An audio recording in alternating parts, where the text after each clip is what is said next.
Sponsored and promoted by Legit Paranormal.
Good evening. It is Wednesday, the 25th of January, 2023.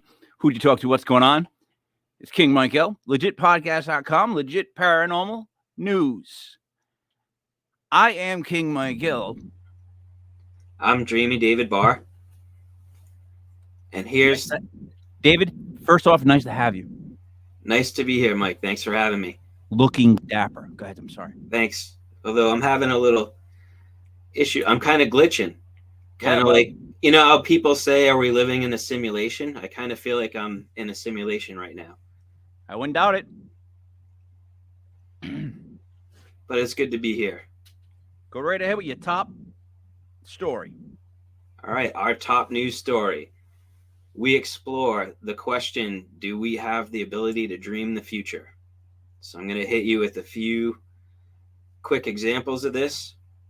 And this could be a story from Paranormal Sports there, Mike, and it might explain why you were so good with your picks in football this year.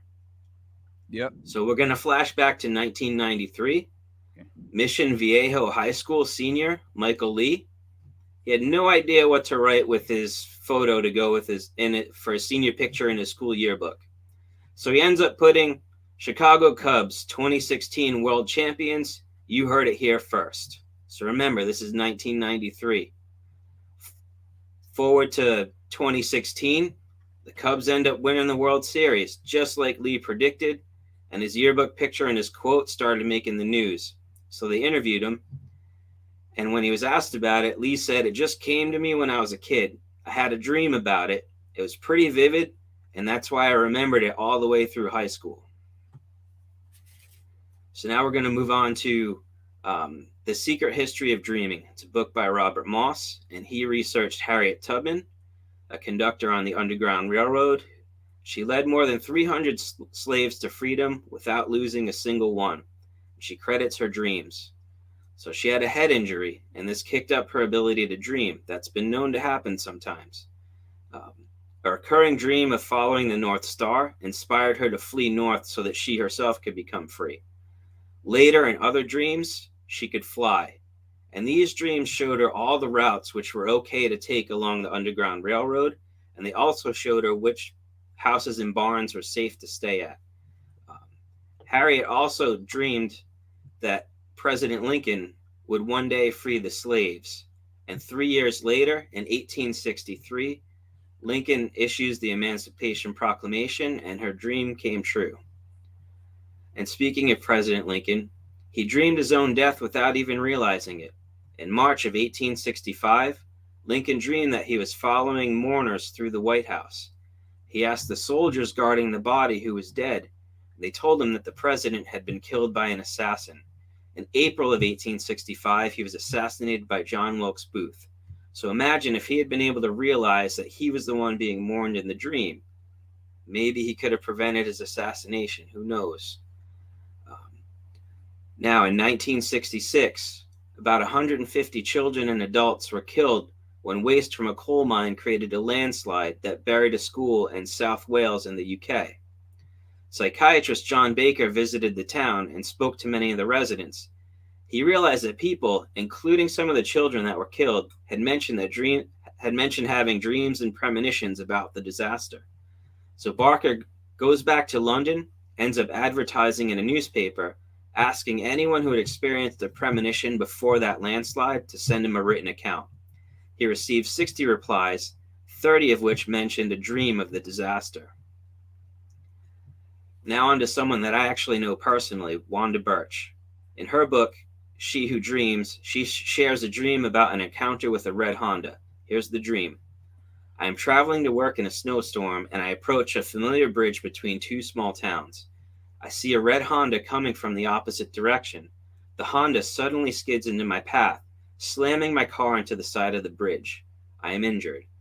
So Wanda, who is no stranger to working with her dreams, kind of had a feeling that this dream might come true. So she wrote it on a piece of paper and taped it to the dashboard of her car. Later that year, during a snowstorm, her dream began to play out. She was stopped at a red light, and she sees a red Honda approaching from the opposite side of the bridge.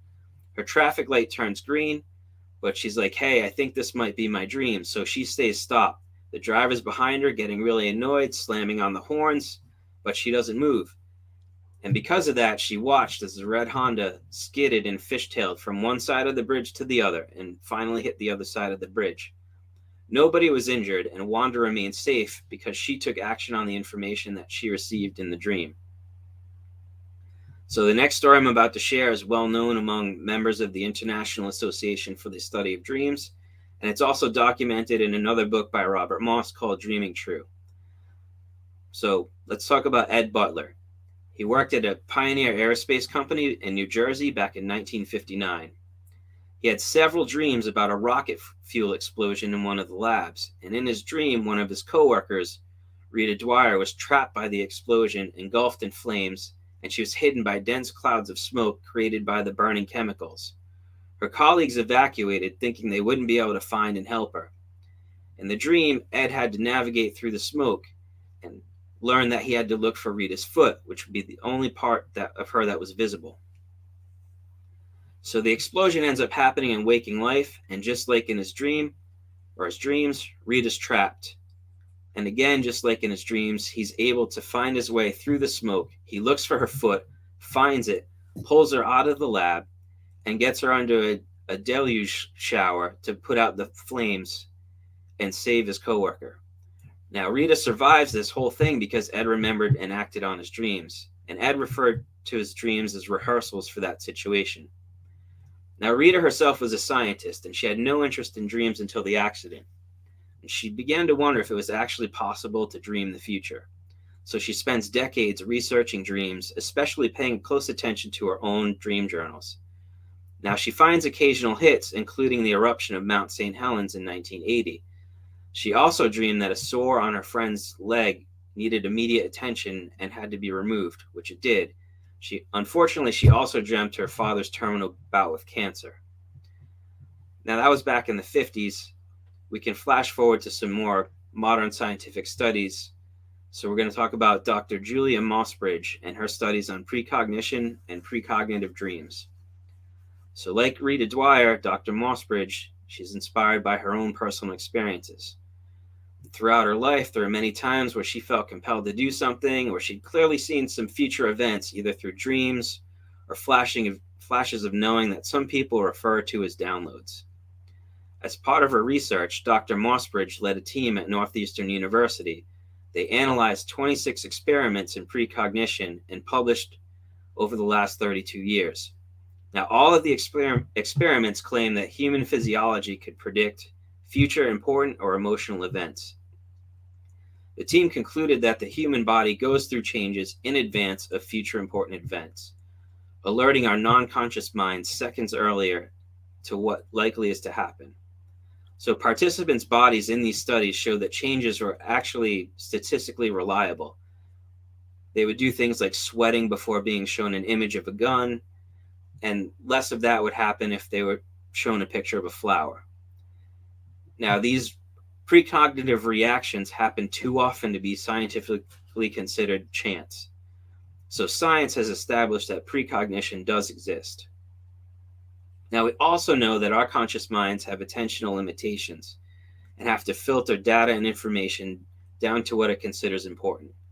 But it's believed that our unconscious minds are able to take in and process that other information.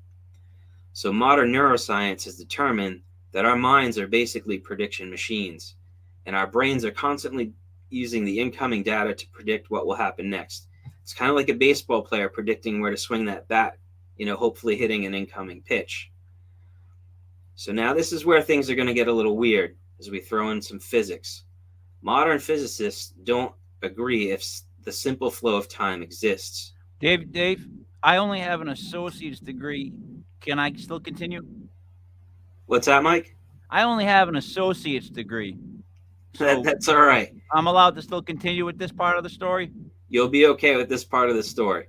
I promise. Right, so we have these physicists, right? Physicists. And they're trying to argue if the simple flow of time exists as we know it. And some of them don't agree. So in most physics equations, time can flow forwards or backwards, right? Mm-hmm. Now, our concept of time flowing in one direction exists because we believe that certain events cause other events. This is what's known as causality. So in our everyday experiences, it seems like the events in the past are the only things that are causing something to happen in the future. The cause always precedes the effect, right? We hear about that a lot, right, Mike? Mm-hmm. Cause and effect. Mm-hmm. Definitely, 100%. Right. Now, okay. Couple questions. Can I ask them now, or do you have any more? You can ask them now. All right. Dreams. Some of us that don't dream. For those of us out there that just don't have dreams or don't remember our dreams, what can we do to remember our dreams? So the first thing we have to do is stop telling ourselves that we don't remember our dreams, because our self-talk is extremely important. It's going to program our subconscious minds. So instead, we can say something like, I'm learning to remember my dreams, or I'm getting better at remembering my dreams. The other thing people want to do is start keeping a dream journal. That's also going to help build some recall. Even if you just remember a little snippet of a dream when you're waking up, write it down. You're showing that your dreams and your unconscious mind that you're paying attention. So soon you start to remember more and more. It's kind of like working out, Some people start out, they're doing like 10 push-ups, and then they're building their muscles, and before they know it, they're doing 50. I think the big thing too is the journal, because if you've ever done something where you've had to write down what you do and tracked it, once you start to do that part of it, it's real. Does that make sense? That the minute you put it down and you have to put the work of 10 today, 20 today, you know what I mean? Once you start doing that, it's real. It's official. It's in a dream journal. It's in a journal. I guess that's what I'm trying to say. Right. So you're bringing it from, the dreams and the unconscious, and you're taking those words and events and you're bringing them into waking reality by writing them down. That's what you're saying, right, Mike? Yes. All right, cool. You make it so. You know what I mean? Yeah. All right. You make it so. Like if you put it down on paper, then it's actually real. I guess what you're also saying is, from all this, is to be positive. That seems to be a prevalent thing. And also, precognition. It's best to lean into it. Like, in other words, those feelings you get, like if you get a bad feeling, you're in a place, like lean into that more, trust it more, like develop that more too. I think, I don't know. What do I know? I only work here. You tell me. The research is showing that we need to trust those feelings more. I think it's something that our culture used to do, but we've kind of gotten away from it.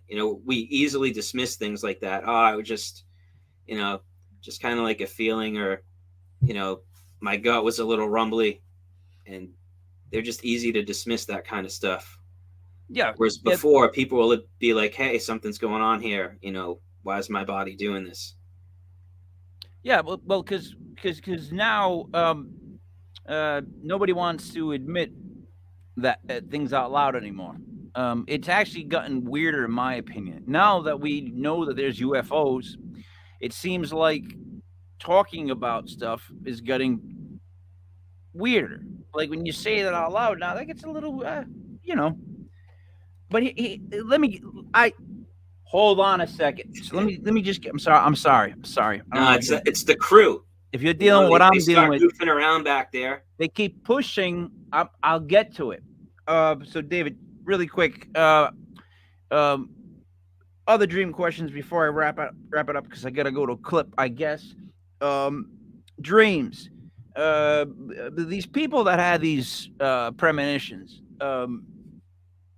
I hate when there's articles about people that know how they're gonna die, and then go to a place that's exactly the place that they know they're gonna die.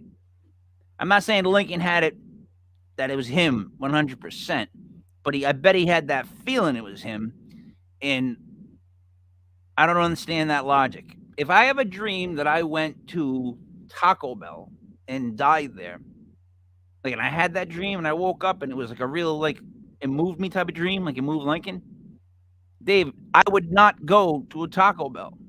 I'm with you, Mike. And I think he kind of had a feeling something was up, and he had some other dreams too. But I just think he ran out of time to put 2 and 2 together. Oh yeah, it's like putting 2 and 3. Put 2 and 4. Whatever it goes together in my book. So David, at legitpodcast.com, we are sponsored by highharvest.net. That's a local company, licensed nurse caregiver. Also, though, we are now being sponsored by this I guess it's a puppet show. I haven't quite figured it out yet, but they have a clip for us. I guess we're gonna roll to one of their clips for the news. I don't know what it is, but let's roll to that now. Hey, how's everybody doing? It's me, Little Tommy Tools. Did you miss me? So anyways, guy, I'm just hanging out here at the set. I don't even know where everybody is, guy. I thought they would all be here tonight on a Sunday. I don't know.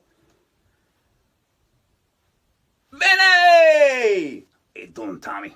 Vinny! Hold on. Hey, how you doing? It's me, Vinny the Cop. You know, roommates with Little Tommy Tools. Vinny the Cop. So anyways, how you doing, Tommy? Doing pretty good, Vinny. Doing pretty good. Hey, so how you doing with the puppet baseball team? I know you've been you're like what, the general manager or something like that, guy? Yeah, I'm the general manager of the puppet baseball team. It's been a fun season, you know. A lot of crazy, peculiar type names these guys have nowadays. You mean like funny names? Nicknames. Now, on the puppet team, we have who's on first, what's on second, I don't know what's on third. Yeah, that's what I want to find out, guy. I want you to tell me the names of the fellas on the puppet team, guy. I'm telling you, who's on first, what's on second, I don't know what's on third. Do you know the guys' names on the team, guy? Yes.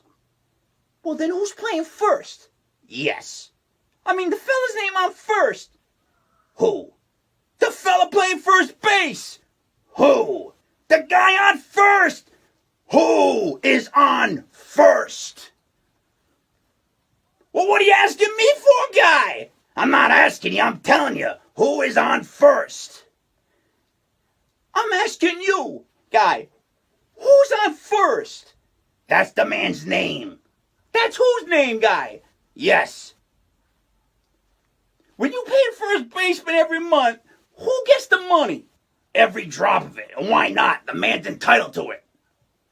Who is? Yes. So who gets it? Why shouldn't he? Sometimes his wife comes down and collects it. Whose wife? Yes. After all, the man earns it. Who does? Absolutely. All I'm trying to find out is what's the guy's name on first? No. What is on second? I'm not asking you who's on second. Who is on first? Guy, do the puppets have an outfield? Oh, absolutely. The left fielder's name? Why? I don't know. I just thought I'd ask. Well, I just thought I'd tell you. Then tell me who's playing left field. Who's playing first? Stay out of the infield, guy. The left fielder's name? Why? Because. Oh, he's center field. Wait a minute, guy. Wait a minute. You gonna pitch on this team? Wouldn't this be a fine team without a pitcher? Tell me the pitcher's name tomorrow. Okay, guy, listen. Now, say when the guy at bat bunts the ball, and me being a good catcher, I want to throw the guy out at first base. So I pick the ball up and I throw it to who? Now that's the first thing you've said right. I don't even know what I'm talking about, guy. Don't get excited. Take it easy. I throw the ball at first base. Whoever it is, guy grabs the ball. So the guy runs to second. Who picks up the ball and throws it to what? What throws it? I don't know. Throws it back to tomorrow. A triple play. Yeah, it could be. Another guy gets up and it's a long ball to center. Because. Why? I don't know, and I don't care. What was that? I said I don't care, guy. Oh, that's our shortstop. Thank you. Thank you, guy.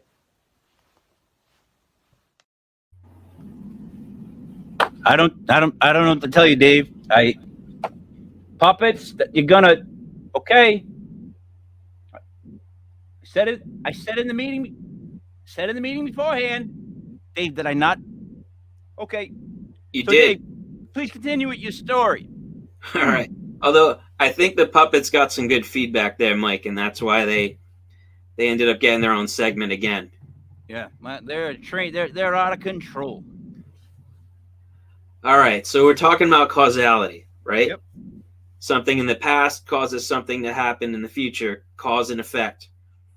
So now we got some experts, they're arguing that if causality does exist, this is where it gets weird, future events can cause things in the past. Mm-hmm. And scientists, they're having all these arguments. They're realizing that we don't really have a clear grasp on the rules of time. Yep. In fact, there's some indigenous cultures who believe in something called the all at one time, that everything has happened all at once, and that time is our way of processing and making sense of all these events. Yeah. I would say, people can't think without thinking linear. They also can't think without going left to right. If you make somebody even read right to left, they shut down. I've seen people's brains shut down from that. So everybody wants to make things linear. It's going forward. It's going this way, like left to right. It's going that way. Well, why couldn't it be coming back the other way? Why couldn't it be going straight up? Why does it have to go just left to right? That's always been my issue with time, with everything. Like, that's where I guess my brain is at. Why I'm so weird. Why is it just going to be linear? You know what I'm saying? Right. So now they're thinking that precognition could be a form of mental time travel, is what they're calling it. Okay, there it is. And I'm not even going to get started on consciousness because we don't really understand consciousness. Oh. So we can take a look at some of Dr. Mossberg's other research. Yep. She found that other people have also experienced precognition in their dreams. She had a woman dream of being attacked by a dog, and then almost that exact scenario played out in real life. Oh. Another woman from one of her studies dreamt that her friend won $500, and the next day, her friend's wife won that exact amount at bingo. That's a random amount of money. Yeah. And she's believing that one day we could even have something what she calls the precog economy, where we have people that are really dialed into precognition, and they're being hired by like corporations to assess and predict trends. Maybe some law enforcement will consult what she calls precogs, who'll be able to predict future locations for missing people and for suspects in crimes. So from all the things that I read, scientists have concluded that some people, they're guessing about 15 to 33% of the population experiences precognitive dreams in their lifetime. So we have up to a third of the population that has dreamt the future at some point. Now, I personally think that we can get that number higher by doing some of the things we already talked about. If people pay more attention to their dreams, take them a little more seriously, if they build their dream recall, if they start keeping their dream journals. And I think that we can use these kind of dreams to avoid catastrophes and create a better future for ourselves. And now, Mike, you've talked about having a massive database of paranormal footage that anyone can access. You know, you believe in sharing this information, letting people analyze it, 100%, making their own conclusions, helping each other out. So what 100%. If we did that with dreams? Say we had a big database of dreams, right? And maybe anybody can go in and log their dreams. Now, maybe there's an algorithm that's looking for like repeated scenarios or repeated words. And then these things can get flagged and researched. You know, I personally know people that have dreamt of natural disasters. I know someone that dreamt the Challenger explosion in 1986. I know someone that dreamt the terrorist attacks on 9/11. So what if we could use precognitive dreams to maybe prevent these things? And if we can't prevent them, what if we can minimize the damage or the death and the casualties from all this stuff? Dave, I think the issue there is the people that have any kind of precognitive skills may not want other people to know their dreams.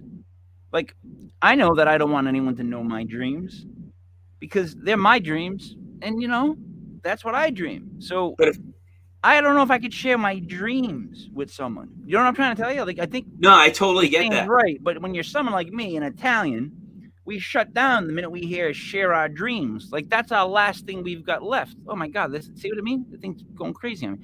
That's the last thing we got left is our dreams. I don't want to share those too. Does that make sense? So we can address that, though. People can share them anonymously. No one has to really know who's submitting the dream, right? Yeah, but it's still being recorded by the same system, right? What's that? How are we recording the dreams? Just by the journals? People can just type them in and submit them to a form. All right, yeah, because I'm worried. I'm always worried about being tracked. I don't know. Maybe you're not. That is a maybe concern. I don't know. I don't know why anyone would want to track me. I got a package in the mail the other day, and it was to King Michael, and I was like, well, why would they send that name mail? I opened it, and it was a paint by number set, and I didn't know what it was. I had no idea what it was, and I was just like, didn't open it. And then yesterday, one of our cohorts, buddy Money there, who'll be doing the sports later, he texts me and he says, did you get any mail? And I'm like, you mean email? And he's like, no, regular mail. And I'm like, oh, all right. I'm like, yeah, I got a paint by number set. I said, but I didn't open it. And he's like, oh, you got to open it. And it's like a yay big paint by number of his face, that face that I use sometimes. So now I got to paint his face. Like, I can't not paint this and make it look, you know. But the thing is, I was telling my wife, when we do it, I want to Picasso it. I want to take the colors they tell me to and go the opposite. I want a buddy that's, you know, like I don't know how to say, not Andy Warhol, but like, you know, a little different. Dave, any more to wrap up on that story, or can I kick it over to, I'm getting word we have somebody in the field. That's it for me, Mike. All right. Thank you, David. We're going to be kicking it over now to joining us, Gene, Jet Fuel Reuter. Gene, how are we? And your microphone is muted. I'll let you know when it's not. Now you're unmuted. Not for long. How are we, Gene? Hey, hey, hey, Jet Fuel Gene reporting for duty from the field, which is vast and expansive. How's everybody? Doing good. Good. How are you, Gene? Doing great. Thought we'd pick up where we left off last week, talking about the whopping 11-page report the Pentagon issued on UAPs. Think UFOs. They've renamed them to confuse people, but we know what they're talking about. And I'm going to share this again if that's cool with you. We cool? Taking over. Taking over, I hope.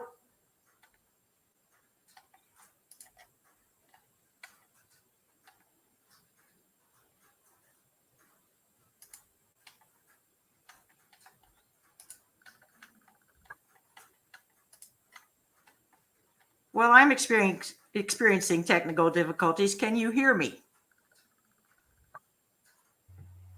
Mike, you're on mute. Have I been on mute the whole time? Yes. And it's the first time you said something, Dave? HR. Seriously, we gotta have a meeting. He didn't even tell me I was on mute. I wasn't sure if you were yelling at the staff or not. I digress. Okay. Gene, I'm carrying on here. Are you ready with your story? I am ready. So last week we talked about the whopping 11-page unclassified from the Pentagon Office of the Director of National Intelligence 2022 annual report on unidentified aerial phenomena, UAP to you and me, because we can't get enough acronym soup. Okay, so this whopping 11-page report basically says we, the government agencies, are going to make more committees to study UAPs, UFOs, as if in 70 years of cover-ups, they know nothing about the phenomenon. They're just going to start from scratch. They've got like 500 official reports they're looking into, right? It's just such malarkey. It's as if these people on these federal committees and these military committees never talk to any serious researcher or reporter such as myself. And I'm minor league. There are pundits in the field. There are genuine bona fide famous experts, infamous experts, and lesser known experts. We're all experts. We all know way more than any of these people, apparently. How do they get these jobs, and where can I get this job? In any event, the report in all of its 11 pages states 3 times we're going to make more committees, and these committees, we promise, will operate together. They will coordinate their efforts at taxpayer expense, of course. The official statement came from the press secretary of the Pentagon and he's referring to a section of this report that has to do with continued reporting and robust analysis are providing better fidelity on UAP events, but many cases remain unsolved. And then there's a section on flight safety concerns and health implications, and that's what I want to talk about today. According to the Pentagon, and I'm reading right from this unclassified document under flight safety concerns and health implications, UAP, think UFO, pose a safety of flight and collision hazard to air assets. What are air assets? Those are things that the military owns or our government owns that propel themselves or hang out in the air. Those would be airplanes, helicopters, even missiles, okay? Perhaps even low flying satellites. I'm not sure.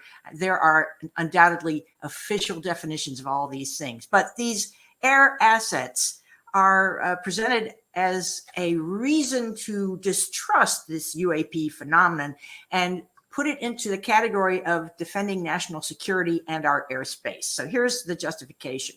UAP pose a safety of flight and collision hazard to air assets, potentially requiring aircraft operators to adjust flight patterns in response to their unauthorized presence in the airspace.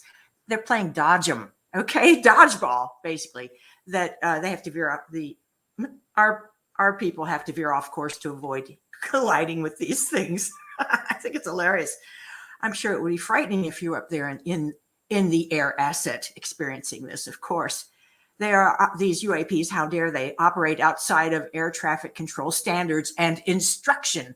And this is really what it's about. The UAP don't take instruction from any world government. They are beyond world government and they have superior technology. Therefore, our military and other militaries in the world regard these as threats. Even though there has been, according to the same report in another section, there has been no overt threat or threatening action from any UAP that this committee at least knows about. And in last week's show, I mentioned that the threats are only defensive, or aggression on the parts of UAP are typically, not always, but typically in response to being attacked first. In any event, regarding health concerns, there have been no encounters, this is the critical part, no encounters with UAP confirmed to contribute directly to adverse health-related effects to the observers. That's just patently wrong. Acknowledging that health-related effects may appear at any time after an event occurs, an official organization that's tracking, another acronym in acronym soup that they've invented with this new task force to study UAPs. AARO, AARO, will track any reported health implications related to UAP should they emerge. Well, I got one for you, buddies, over there at in the communications intelligence community of the United States. We have the case, and it's a landmark case of Airman First Class John Burroughs. This gentleman had the exciting misfortune to be one of the hands-on responders in the Rendlesham Forest case. It's a very famous case out of Britain, and it's incredible that many people around the world have never heard of this case. I wrote about this many times, and I'm going to read to you from my report January 1st, so New Year's Day, 2019. 3 years ago, I wrote a two-parter, and the title of this lawsuit proves Rendlesham UFO case. Now, I'm not going to read the whole thing, but I do need to set the context here. So, the famous Rendlesham Forest UFO event has been covered extensively by many qualified and credible researchers. There is so much evidence that supports testimony given by multiple eyewitnesses. The Rendlesham Forest incident began with a series of reported sightings of unexplained lights in Rendlesham Forest, Suffolk, England, that's a county in England, in late December 1980, just outside Royal Air Force Base Woodbridge, used at the time in 1980 by the U.S. Air Force. So we have U.S. airmen and women stationed at RAF, that's British, Woodbridge Base in Britain. Okay, so events unfolded near two former military bases. One of them was RAF Bentwaters, which is north of Rendlesham Forest. The other was RAF Woodbridge, which extends into the forest from the west and is bounded by the forest on its northern and eastern edges. And when you look at a map, it's very clear how these two bases relate to the forest, their boundaries. The bases bound most of the forest. And so this event occurred in the forest over the course of 3 nights from December 26th through December 28th, 1980. U.S. military personnel were stationed at both bases at the time. Wing Commander Colonel Gordon E. Williams was responsible for both bases. Colonel Ted Conrad was base commander, and Lieutenant Colonel Charles I. Halt was his deputy. Halt's firsthand account of his experiences leading a team to investigate the strange lights spotted visually and on radar during the second night of sightings are detailed and convincing. Lieutenant Colonel Halt submitted an official military memo with his incredible testimony.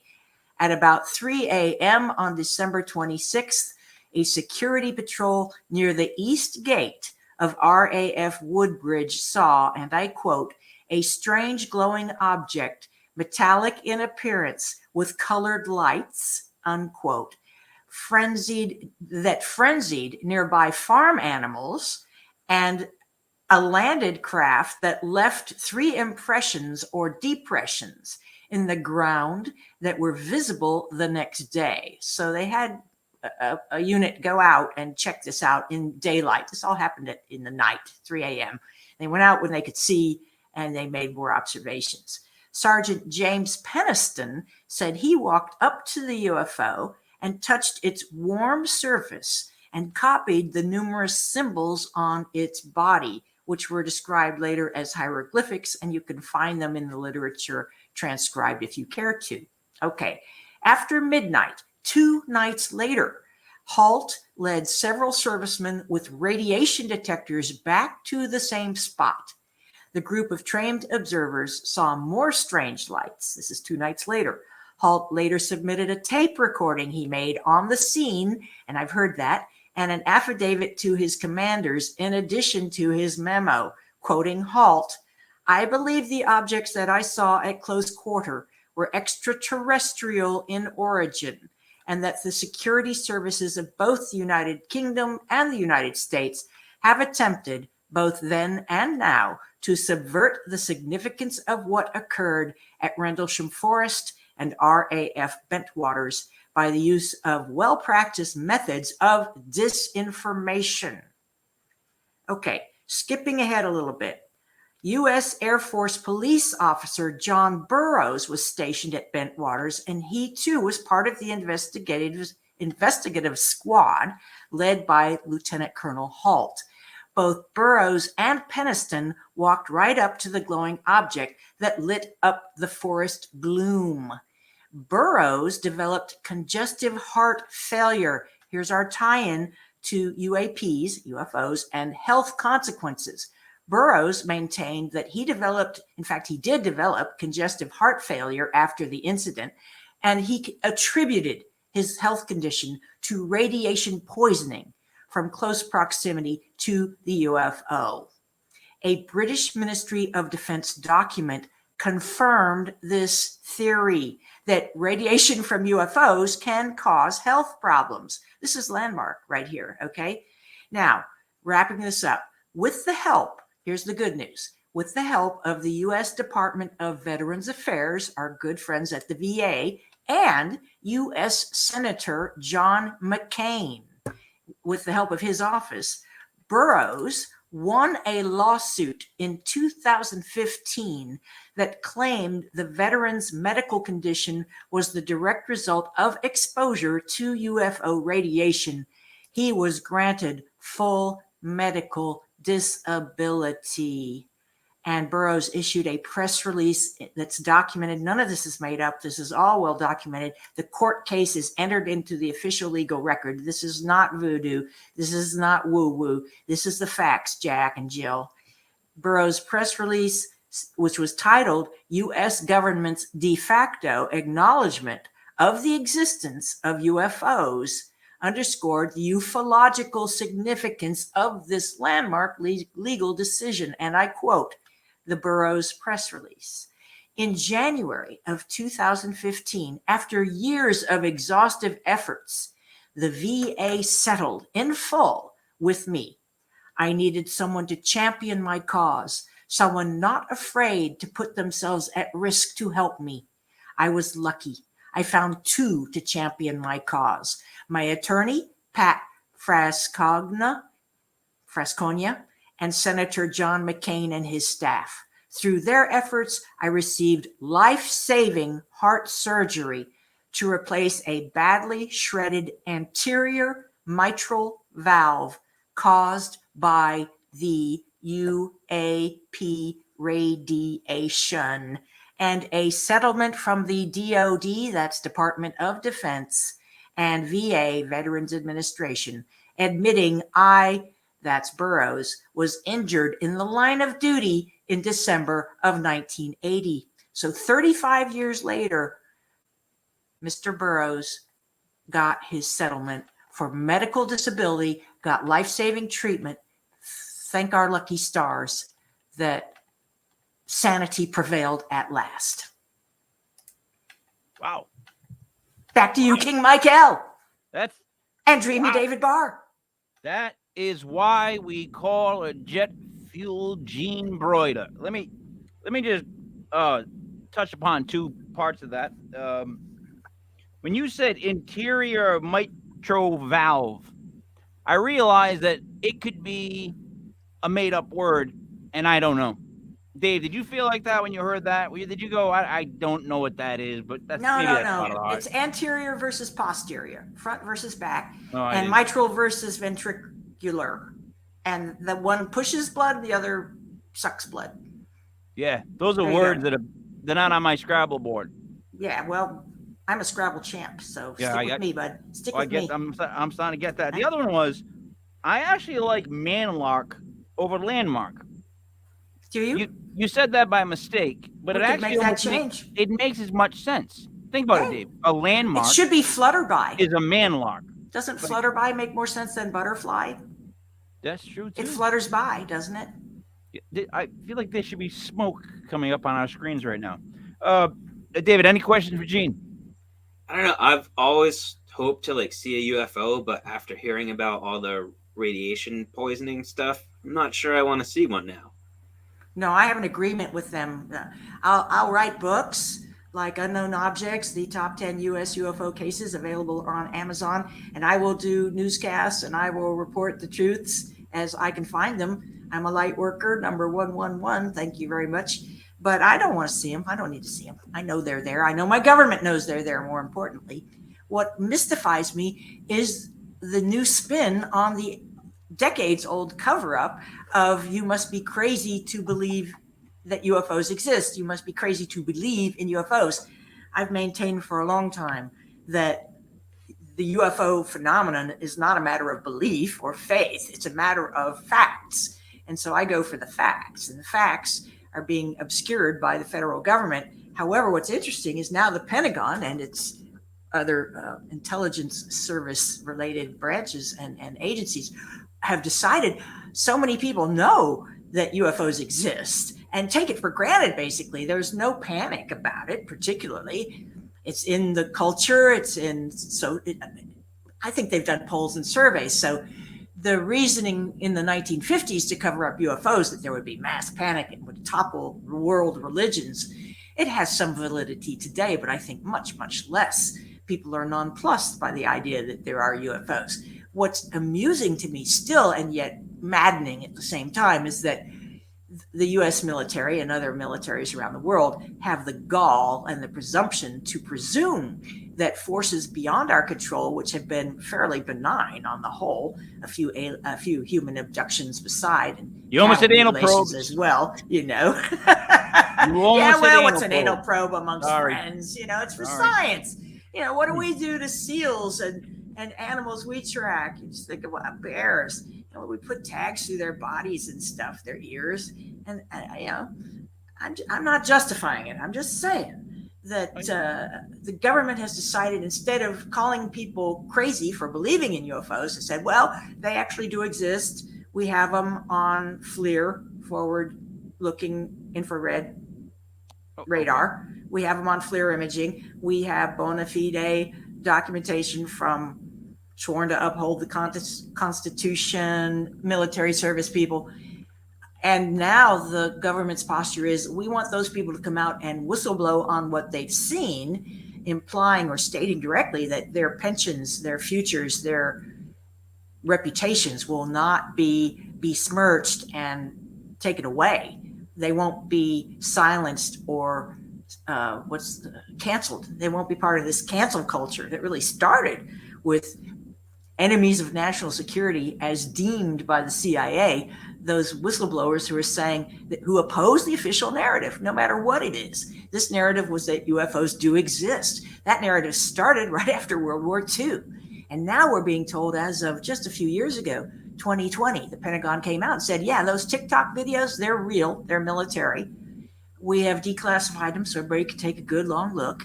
And you hear the pilots going, oh, but Jesus, what is that? oh, holy freak. Never seen anything like that. So we know they're not from around here. So where are they from? That's what we don't know. Can I leave you with this? This is what I want to ask. I guess is my last question. So, am I to believe that neither of you have seen a UFO? Well, I didn't say that. Have either of you then? Let me rephrase my first phrase. Have either of you seen a UFO? Gene, have you? Dave? I have I every reason to personally have believe not. I have, but I believe I have a screen memory blocking it. And I believe it happened when I was before I was talking. So But age you're not 3, 4. But you're not 100% on it. Okay, I'm like Exactly. you're like, oh, It's more Dave, intuitive knowledge than empirical knowledge. Okay? Dave, did the you? feeling I have. I have not, but my high school chemistry teacher claimed that he was an alien. Mr. Law, God bless his soul. Hope he's resting in peace. But he made an interesting argument that aliens do exist and they're out there. They said that the elements that make up the Earth are a constant throughout the universe. So they exist everywhere. And this combination or one similar to it has to exist somewhere out there, and that can support some kind of life that's similar to us. I find it extremely bizarre that I'm the only one out of the three of us that's actually seen a UFO. Because I am not joking when I say I saw, without a doubt, something that would be considered a UFO. And I have three people, well, two and a half, let's say, because you count some people, 2.5 people that have the same exact story and memory of what happened. Lincoln Woods, located in Rhode Island. Like 17, 18. Back in the day, you'd grab a bunch of natural light bears and you head off into the woods and you and some girls and you go hang out. I mean, I'm going to spell it out for you guys. Do I got to spell it out? Do I need to? In the summertime. So, anyways, Never. we come around the corner walking, and it's a true story. All of a sudden, there's something above us, and it's above us. There's no doubt there's something above us, and there's 3 lights and then 1 light, and I just remember we just all stopped, and it was like one of those what the moments, but no one said a word, and it just kind of made like a humming sound. And here's the thing: if that would have just stayed like that, I think we would have just started walking again. But the whole thing went whoop and was gone. And when that left, that's what freaked me out, because the way it left, I saw it leave. It was dark, but I could still see the whole thing above me move and leave the way it did. And we never told anybody, none of us. We kept it to ourselves. I never told a single soul. And then, I remember, years later, having drinks with a guy, and he's like, "You remember that time?" And I'm like, "Yeah. Why didn't we tell anybody?" And we're like, "I don't know. Just never brought it up." See, this paranormal stuff, the more I get into it, the more I'm realizing. Well, that's a crazy story, but dig this. Kurt Russell was flying with his son as the passenger westbound in Kurt Russell's private jet, small one, I think. I don't know much about private jets, but they were flying into Sky Harbor, which is Phoenix, Arizona, and it was the night of the Phoenix Lights, which is one of the chapters, in fact, the last chapter, chapter 10 of my book, Unknown Objects, the top 10 U.S. UFO cases. So flying in, his son noticed this strange light. He said, "This light doesn't seem to be where it belongs, or there is a light where no light should be." And so Kurt radioed the tower at Sky Harbor and was informed there should be no light there. And there was. So they landed and forgot all about it until years later. Kurt walked in when his wife Goldie Hawn was watching a special on television about UFOs, and they mentioned that a pilot flying into Sky Harbor that night had radioed the tower about it, and they had the call number off his plane, the ID number off his plane, and they read it off on that show. And he recognized, it's like your social security number if you're a pilot, or your date of birth. You know what it is. And he had probably been listening with half an ear. He said he lingered in the doorway watching. And when they read off the number of his airplane, the ID number, he went, "Holy smokes, that's my airplane." And then it all came back to him. the whole memory of everything that had happened. He had just conveniently forgotten it. And you asked me, have I seen a UFO? I think I have conveniently forgotten rather frightening experiences that I had as a toddler. And there are many documented cases where people who've gone through regressive hypnosis remember or claim they remember when they were, before they could speak, that they had been abducted and things had happened to them on ships. So I think I was abducted and things happened to me on a ship. And the things that happened were more like testing and not so much like anal probing. Okay. Well- but it was terrifying being taken from my home into this strange place with other beings, right? And it happened more than once. I think there was something that might be an indoctrination. So that's Okay. my impression. Gene, I'm gonna have to let you go. I gotta get to Buddy's Paranormal Sports. I don't know what that means, but we appreciate you stopping by as always. Everyone, Jeff Eugene Broider. Thank you so Always much. a pleasure. Can't wait to hear those sports. And there she goes. Now, how do you follow up Kurt Russell? I mean, that's a tough guy to follow up right there. Now, here's my question though to you, Dave. Favorite Kurt Russell movie, and is Kurt Russell funnier than Goldie Hawn? Let's see, Kurt Russell, Big Trouble in Little China, Bang. and I think he's definitely had some entertaining moments. He's had some pretty good roles. I don't know, Jack Burton. I just love that character, that movie. Goldie Hawn is one of. All right, this is gonna make me sound awful, like an awful person again. But my list of female comedians isn't as large as male comedians, and I think it's just because I don't relate because of what I just said. But Goldie Hawn made me laugh all the time. She's somebody who transcended whoever she was. She just was funny. Now, Kurt Russell, let's be honest. Me and you were both a little jealous because he's so goddamn handsome. I mean, you know what I mean? Like, how do you get those genes? How do you have hair that goes like that in Big Trouble in Little China? How do you get to look like that, Dave? Aliens. I don't like it. I don't think it's fair. I'll be honest. I don't think it's fair.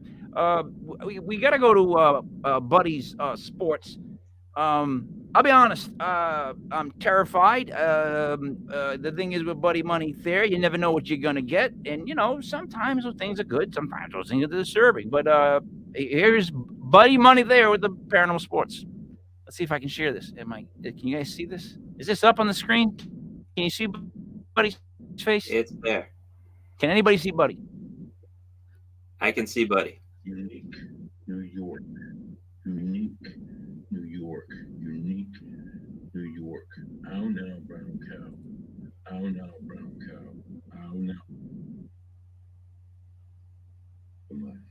Oh, we're live. Oh, hey guys, how you doing in studio? This is Buddy Money Thayer reporting live to you from Queen City, which is Cincinnati, Ohio, where quite the paranormal scene has been happening in recent sporting news. Not just recent sporting news, but sporting news in Cincinnati from, I'm gonna take this thing out, it's killing me, from a long time ago. Something that's so catastrophic paranormally that it hasn't piqued the attention of local news networks. And I thought, what would make a better inaugural story for me as local newsman, Buddy Money Thayer,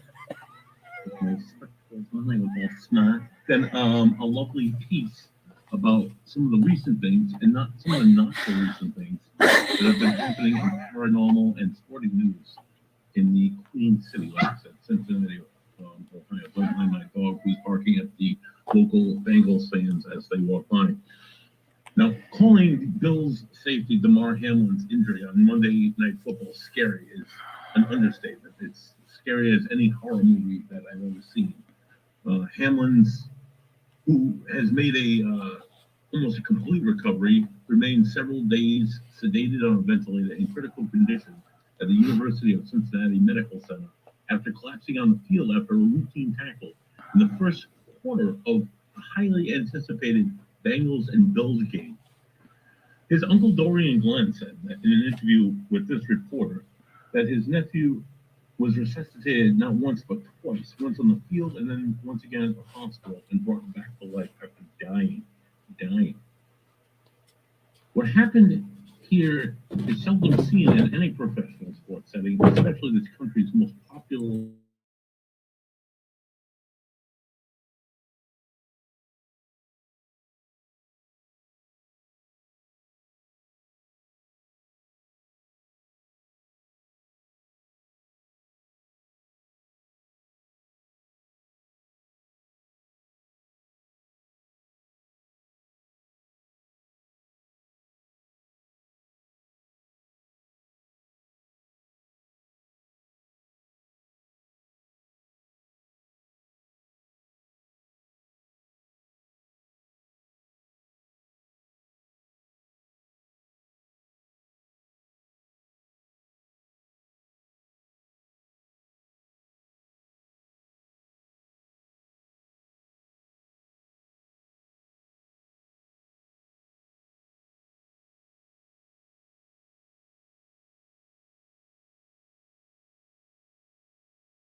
Mike, you're on mute again. Dave, first off, he talked so slow that I felt like he was falling asleep as he gave the sports. That was 4 minutes of sports in 8 minutes. Do you agree? I do. Okay. Now, what do you think the problem was with names? I mean, first off, he wasn't getting the names even close to correct, and then he had to repeat them incorrectly multiple times. What do you think that's all about, Dave? Do you think he had a few of those tasty Barfangoul or legit paranormal brews before he did the sports cast? I think now we're on the same page. That was Buddy Money there with sports. I'm going to bring in Gene so we can do a little wrap-up read here. Gene, before we wrap it up for the news, is there anything you'd like to say or add, plug, etc., etc.? Well, you know me, I always want to plug my book on Go right ahead. Amazon, Unknown Objects, the top 10. Not a top 10, the top 10 U.S. UFO cases. Starts with Foo Fighters after World War I and goes chronologically forward to Kurt Russell flying into Phoenix, Sky Harbor, and lots of other people, including the governor of Arizona, seeing many UFOs, UAPs, whatever you want to call them. Okay. Keep looking up. We've got a green comet streaking by in other astronomical news, stargazers. A rare green comet is going to be visible mostly near dawn, but for some short period of time, pretty soon here now, after sunset. Usually comets are better visible before sunrise. So if you're a morning person, spring up and see that. I think it's the naked eye. Visible with the naked eye. Having a telescope or binoculars would make it even that more up close and personal. You know, it would make it better, Gene, if it was like around 2 o'clock. I know, in the afternoon. You know, I'd like True to see story. the comet, but I'm not getting it up for a comet. There is no, first off, the word I'm comet. that geek. I am that geek. The word comet Comets, is burned. It's burned in my head because I heard a girl write her own original song at a talent show that I was in, and the song lyrics were "Comet, comet, comfort me," but the way she sang it was like "Comet, comet, comfort me," and at the time, and for like 10 years on, I thought that was the worst song I've ever heard in my life. Like, I've always referred to that as the worst song I've ever heard in my life, right? Now, cut to me being really old. They already know. I sing it all the time. It's like the catchiest tune I've ever heard in my life. Like, I want to find this woman now and be like, you know what? That's a really good song. You got to do a little Timbaland beat underneath it, and we can work this out. Dave, you know what I mean. I do. Maybe we should get a State of Corruption cover of the song. Yeah, that's no. I'm afraid that won't happen. I do have to say the green comet freaks me out because, you know, we're talking Big Trouble in Little China and like 80s movies, Maximum Overdrive. Green comet makes like the trucks and jukeboxes and stuff come to life and they attack the humans. Yeah. So I'm hoping that's not our disaster for 2023. Yeah, but that would be fun. Like, I don't know. That'd be a kicker. That'd be something different, right? A comet coming and then like all this stuff starts to happen. I mean, okay. So here's the inside skinny. Comet C/2022 E3 ZTF, whatever that means, will make its closest approach to Earth on February 1st. How hard is that to remember? February 1st, people. 2123 for all you numerologists on 2123 and Gregorian. This comet will be closest to Earth, and it might be possible to spot it with the naked eye. There's all kinds of resources to check this out, including, and it tells you, what is a green comet? Well, it has to do with the chemicals in the comet, right? Can I see it with the naked eye? And they give the magnitude and all the geeky stuff. So it depends on your eyesight, doesn't it? Okay. So I also have a fear of the month of February. Well, No, now you're SOL, my friend. No, for listen to me. 1/12 of the year or thereabouts. This is a God's. It's the total truth. You can ask my wife, ask everyone that's in my family, people I'm involved with. Every car accident where I've almost died. Every time anything that's ever happened to me that's really bad. First time I got my nose broken. All the stuff. Lost college. Everything I've ever really had bad happen. Announcement about my dad. Everything in the month of February. My whole life. Well, I get it stay now. in the house during February. You don't see me go out. I act like the month doesn't exist. All I do is do push-ups, work, hang out with the family. February is my month of I stay in the basement. I don't come out of the basement. I don't mess with February. I leave it alone. It's an abysmal, dark month to begin with. Okay, and well, I don't for the need rest a green of us, comet, Gene, I don't need a green comet coming on the 1st. Doesn't make me feel any better about the month of February now. okay, now well, just don't listen. Don't listen to this. And for the rest of us, between mid-January and mid-February, the green comet, not to be confused with the green hornet, the green comet will travel a little bit every day across the starry background of the night sky. The best chance to see it will be when it is at its closest to Earth. When? February 1st. You didn't hear that. Around this time, the comet will be traveling through a faint constellation of stars called Camelopardalis.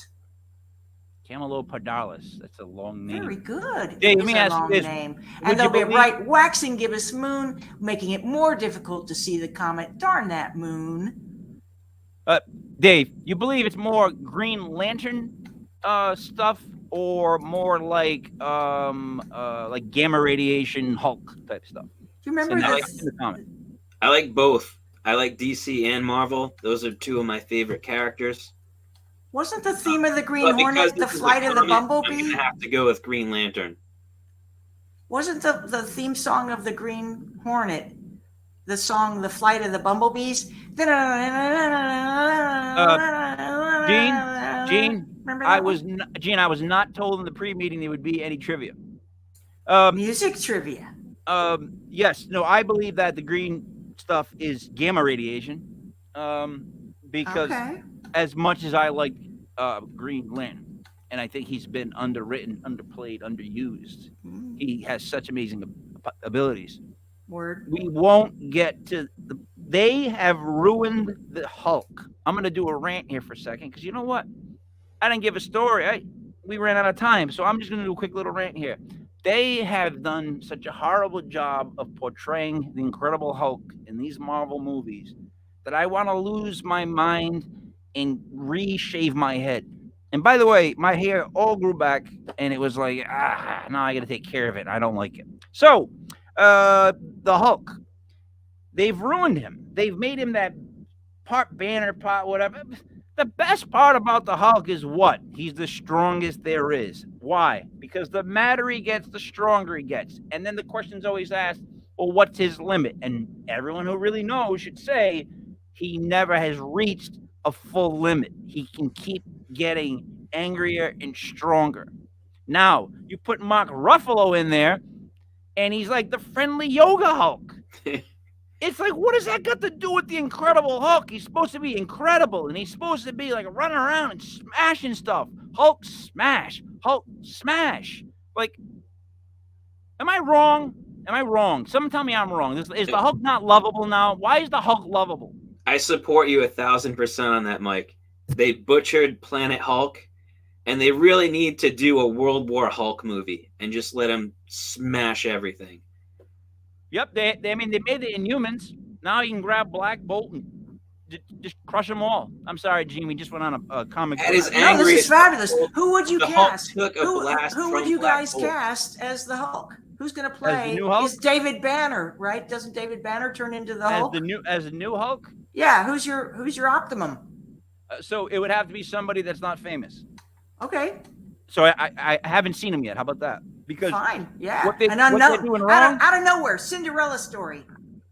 But what they're doing wrong is they keep casting people that, as I watch them, I say, oh, that's so and so. I don't connect with the character because I know the actor too much. So what I'm hearing is in DC, Jason Momoa is now moving to Lobo, and they're trying to get Chris Pratt to come over and take over Aquaman. All the characters are being recast in DC. The Rock's in a lawsuit with DC because he just got done with his whole Black Adam movie. He had the Henry Cavill Superman come in, and is it James Gunn, whoever the guy was with Suicide Squad? Guardians of the Galaxy. He now has total control, and he's recasting everybody, and nobody's happy because like The Rock had so much invested in post invested that's now going to get scrapped. So that's my rant. That's all I got to say. That's it. That was quick. Before we go, we sign off. We're all going to sign off, and then I promise to show a friend of mine did about 3 minutes and 45 seconds of stand up recently. Didn't go very well, but I'm still going to show it because I support my friends here at legitpodcast.com. So any final quick words, Gene? I am entered, speaking of bingo, I won bingo Sunday night. I'm entered into a drawing tomorrow for $2,000. So beam that lucky green energy toward me, if you please. If you think I'm worthy of winning $2,000 to share with my close personal friends and others. What I've learned is this. Here's my problem. When I bet on the games, I lose. If I don't bet money on the games, I usually pick them right. So bet on the other guys. Because I'm not getting the money, I can help bet you. on the other ones. Dave, what do you got? Pay attention to your dreams. We've established that precognition exists. That at least a third of the population can dream the future. Use that to your advantage. Okay. Also, I'd like to tell you that we here at legitpodcast.com, we have all of our shows streaming live on our website, legitpodcast.com. You can go there and check out the schedule. Tomorrow night, we have Legit Paranormal Clips at 8:05. But there has been, I want to say working hard, but we just saw what he was doing, and I can't say the words working hard with a straight face. But he's been working hard, putting together video clips that I have to go over tomorrow to finalize for our show tomorrow night. That show has been phenomenal. People have come on. We've debated what they're seeing, but in a fun way, and it's been a fun way to see people's proof, evidence, what have you. That's it for us, guys. I'm going to leave us with this, my friend doing stand-up. Let's see how he does. So, for Jet Fuel, Gene Barter, Dreamy David Barr, it is me, Mike Lepre. This is Legit Paranormal News. I am signing off. David, any last words? Dream well, everybody. That's legit. Ladies and gentlemen, coming to the stage, Fran, the fireman! How are ya? Thanks, everybody. Thanks. It's swell to be here. This is my first time ever getting up here and telling jokes. Yeah, would you believe it? I won't believe it. It's crazy. I've never tell a joke before, but here goes. Okay, what's the stupidest animal in the jungle? A polar bear. Anyone? How long is a Chinese name? You get it? Anyone? Hello? What's the difference between a dirty bus stop and a lobster with breast implants? One's a crusty bus station and the other is a busty crustacean.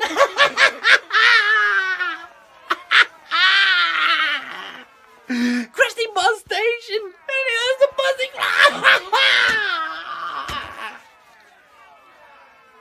Anybody?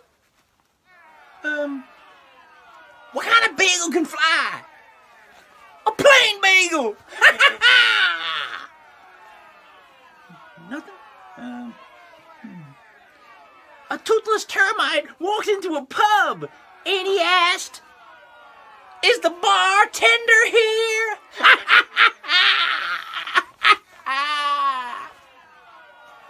Anyone? My grandfather had a heart of a lion and a lifetime ban from the Roger Williams Zoo.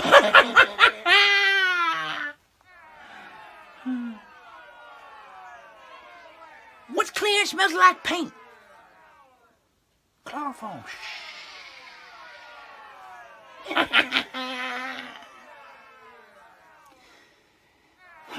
Did you hear about the one, about the two antennas that got married? It was a nice ceremony. But the reception was amazing!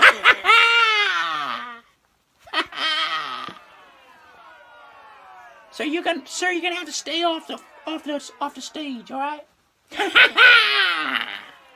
Okay, I got a couple more.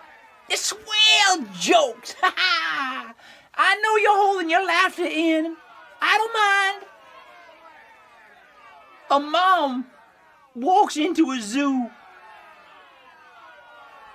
Did I just say a mom? My bad. A man walks into a zoo, and the only animal in the entire zoo is a dog. It was a Shih Tzu. Sir, would you please stay where you're supposed to stay? All right, last joke. I know maybe you'll laugh later on the ride home. I don't mind. Hey, laugh when you want to laugh. You know how. Last joke. And the Lord said unto John, come forth, and you will receive eternal life. But John came 50 and he got a toaster. I'm Fran, the fireman. I think that's clever. Thank you, everybody. Thank you. Which way do I